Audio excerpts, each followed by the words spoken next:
Ito mga kalapatid, si Sir, bigyan natin taga Mindanao. Saan sa Mindanao? Marawi. Marawi, nagpunta pa rito, nagbabakasyon mga kalapatids. Bali may kamag-anak ka dito. Meron. Diyan sa Green Hills mismo. Sa Green Hills pala, meron kayong ano doon, Mga tindahan? Tindahan.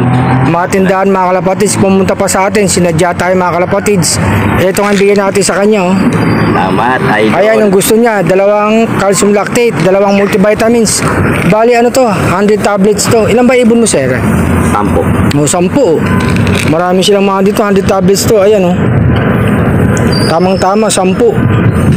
Salamat sa pagpunta mo sa akin binisita pa tayo. Nagangkas pa si Sir. Anong masasabi mo sa mga nagkakalapatids? Sana patuloy pa rin yung niyo, mga winner niyo. Mga winner. Alagaan mabuti ang mga kalapati. Shoutout mo na yung mga idol mo ng mga kalapatids. At silog. Sana patuloy pa rin yung niya sa mga mahilig magkalapati. Thank you. Ganon talaga lahat. Basta't kaya natin, konting blessings. Magbibigay tayo para sa mga kalapatids. Kumusta naman ang Mindanao? Okay lang naman. Balik na sa dati. Kailan ka ba? Kailan ka babalik doon? Mamaya. Paalis siya mga kalapatids. So, kaya kahapon ibibigay ko sana yung vitamins niya tsaka calcium lactate. Ang problema, may pasok ako sa work. Eto, sinadya pa tayo. Good luck sa mo Ingat ka sa tawag nito. Biyahe mo. Dito kami sa Ililim, mainit dito. Di ba tayo?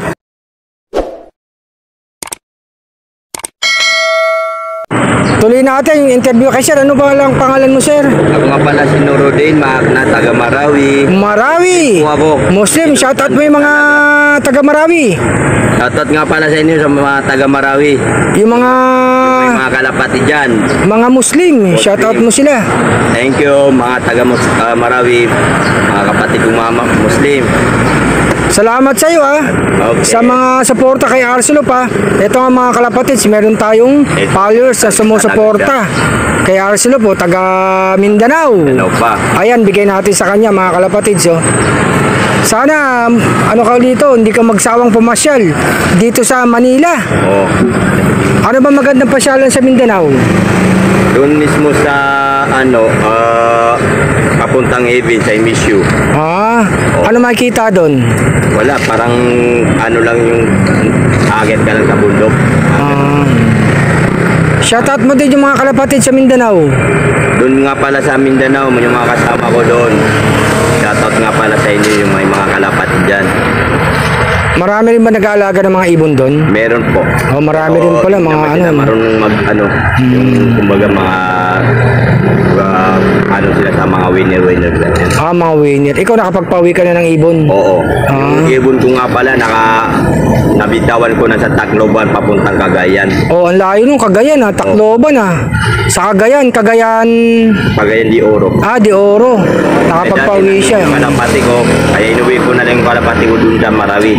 Ay hindi ko pa na-try bitawan ulit sa Tacloban papuntang Marawi. Salamat sa pagpunta mo sa akin thank you. Sir Salamat din, idol. Mabuhay ka. Patuloy lang sumuporta. Salamat sa iyo. Ingat ka sa biyahe mo papuntang Mindanao. Anong oras ang biyahe mo? Mga alas 12, alis na kami. Papuntang Mindanao na. Alas 12 ng tanghali? Oo. Paalis na pala ito si Sir. Bumisita pa sa atin Talagang sinadya tayo para makita kami. Thank you. Salamat sa iyo. Ingat ka palagi Tsaka enjoy lang sa pag-ibon. Sana muli ka mapasyal dito sa magandang lugar ng Metro Manila. Ayan Salamat, idol. Salamat sa iyong pagtitiwala. Sana marami pa tayong matulungan. Thank you. God bless sa'yo sa biyahe mo. Idol.